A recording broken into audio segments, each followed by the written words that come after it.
Welcome to the MOS Utility Limited AEPS process video. Open your browser and enter the following URL: mos.nsdlbank.co login. The NSDL Bank login page will appear on the screen.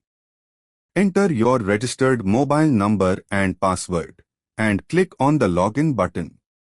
Once logged in, you will reach the dashboard. On the dashboard, click on the AEPS option. Enter your Aadhaar number, tick the checkbox, and select two-factor authentication. Place your finger on the biometric device for fingerprint verification to complete the two-factor authentication process. Once authentication is successful, the AEPS transactions page will open.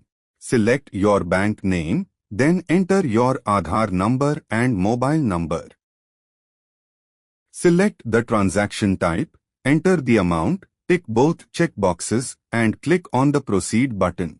A confirmation pop-up will appear. Click on Proceed to continue.